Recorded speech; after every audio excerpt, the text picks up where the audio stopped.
By the end of my speech, my audience will have learned the basic information about Ethiopia, such as what it's famous for, the history, and some of its unique communication behaviors. Ethiopia is mentioned 40 times in the Bible. In fact, it's one of the few countries mentioned both in the Bible and the Quran and many other ancient books.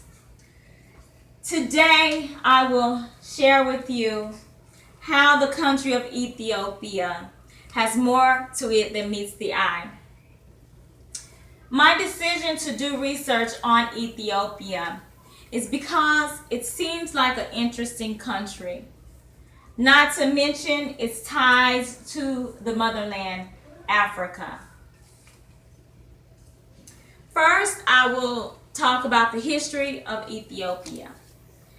Second, I'll talk about what it's famous for, some of the cultural aspects. And last, I'll talk about the unique communication behaviors.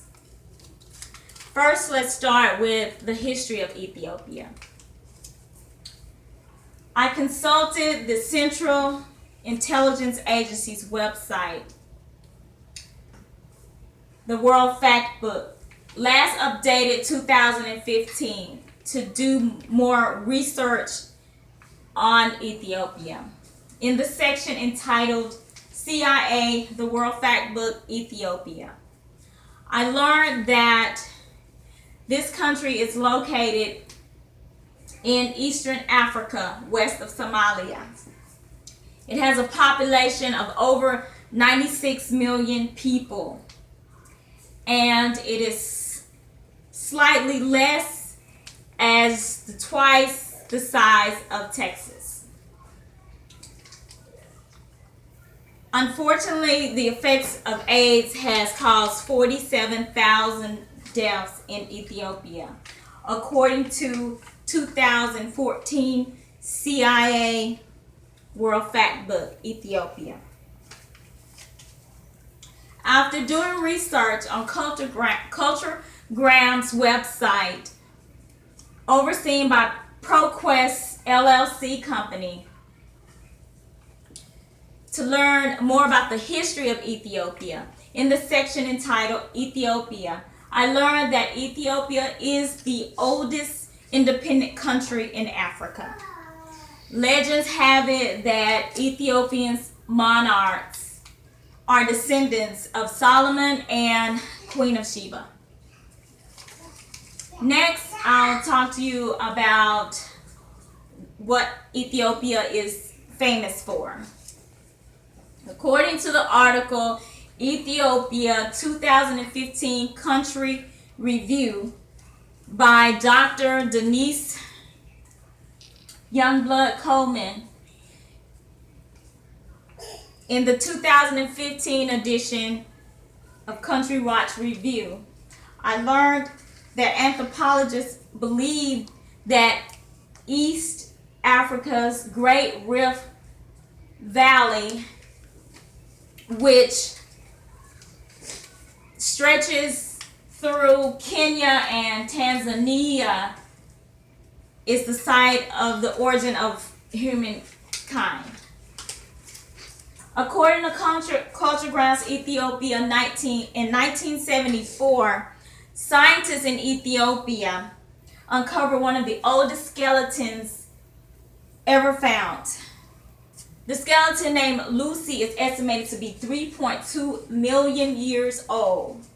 Her bones are displayed in Ethiopia's museum today. Early Ethiopian Christians built many ancient structures, including 11 churches carved from stone in the 12th and 13th centuries. The walls of these churches are now covered in paintings. Next, I'll discuss with you the communication behaviors, unique communication behaviors of Ethiopia. Of course, we well, even every culture has its own way of expressing itself. Ethiopians are considered a collectivistic society. So family and extended family, they're loyal to them, and it's prominent. Ethiopians keep some distance during communication, and they avoid prolonged eye contact. Pointing with the finger or the foot is considered inappropriate in Ethiopia. One must use its entire hand. And keeping its hands to its side, not in its pockets during communication, is considered polite. And trilling the tongue is an expression of happiness and excitement. Now that I've told you some interesting facts about Ethiopia, let me conclude. First, I told you about the history of Ethiopia. Second, I told you what it's famous for. And finally, I told you some of its unique communication behaviors. In spite of Ethiopia's misfortune, in my opinion, I believe that Ethiopia is still a great part of ancient history. Thank you.